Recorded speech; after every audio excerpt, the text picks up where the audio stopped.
Hey guys, welcome back. This frosted lemon cake is one of my favorite cakes. It is sweet and buttery cake with a moist and dense texture. I usually make this cake with eggs, but since I'm glazing it with an eggless version of lemon curd, I have decided to make the cake eggless too. So all of you with egg allergies or wanting an eggless recipes, this is the one to watch out for. The tangy lemon flavor comes from adding both the lemon zest and the lemon juice to the cake batter.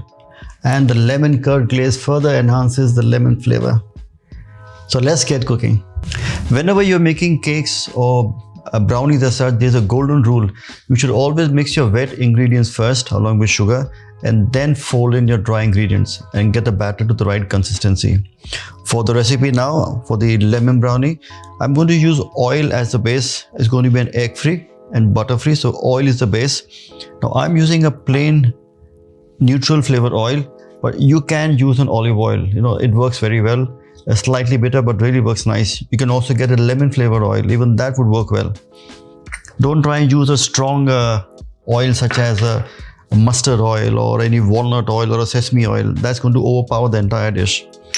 Then goes in the sugar and stir that together.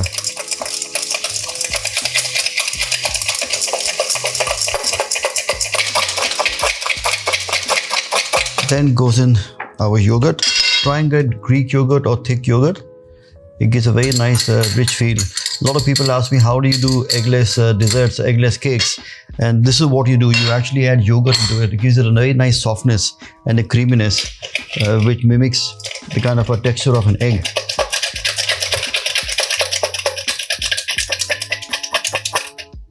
And some lemon juice.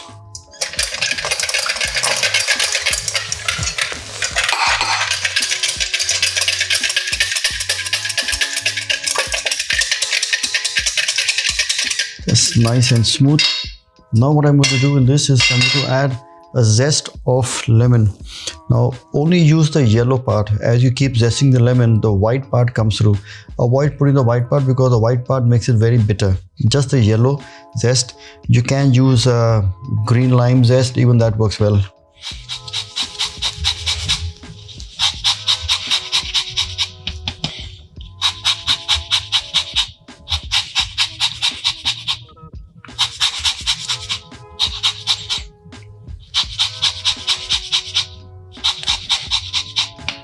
So I'm going to almost do 3/4 of the lemon on the zest.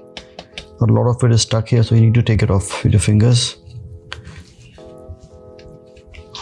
It's just something very magical about the lemon aroma which you get. The natural oils are fantastic. Okay, these are done. Mix it together. And then I'm going to add in the flour. I've already sifted the flour once, so I'm going to add half the amount of flour at this stage, just to make sure it mixes in well. I will also add in baking powder, baking soda.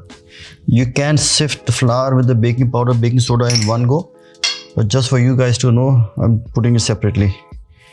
A little salt brings out the flavor in the cake. And we mix it till the flour incorporates with the wet ingredients.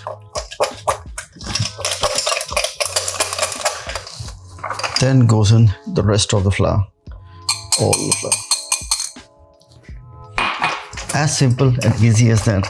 Mix the flour in to form a nice smooth batter.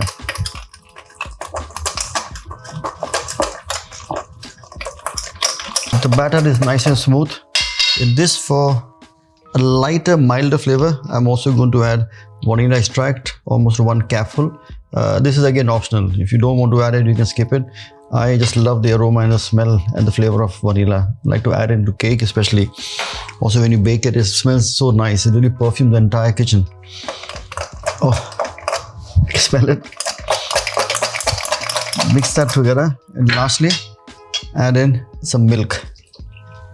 The milk will round off the batter and give it the right consistency.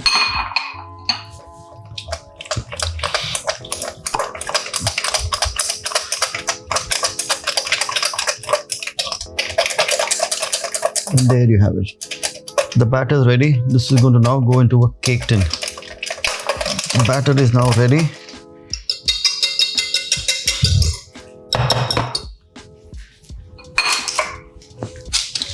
I've got a cake tin here which I've lined with butter paper.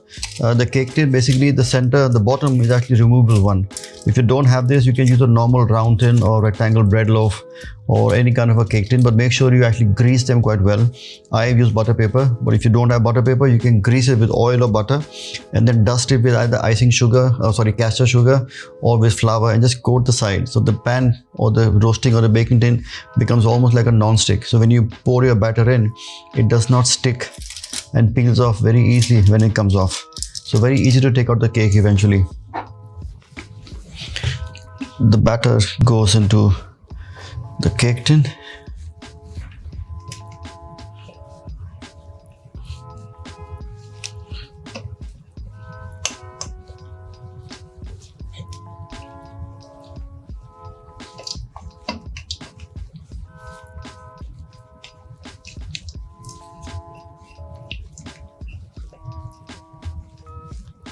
All of it.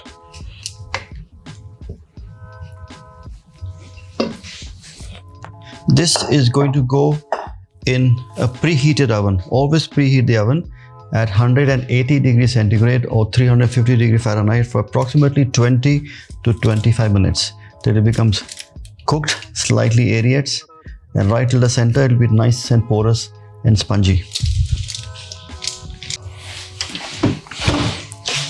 The cake is done. I have gently pierced it with a skewer to check. Now I'm going to do it again. You see that? It's come nice and clean. So when your skewer comes nice and clean, that means that the cake is cooked from the center.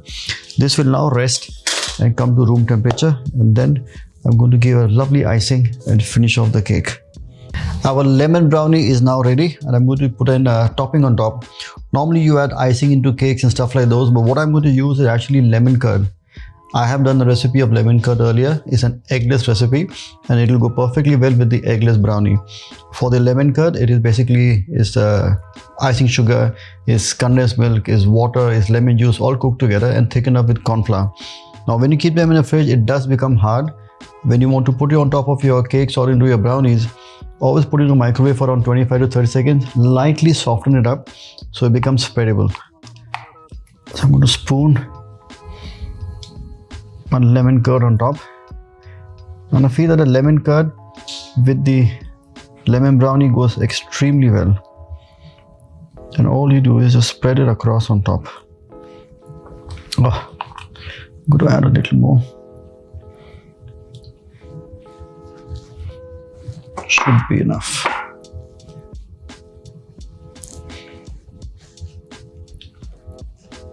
Just spread it on top. It just sticks together. It gives a very nice finish to your brownie.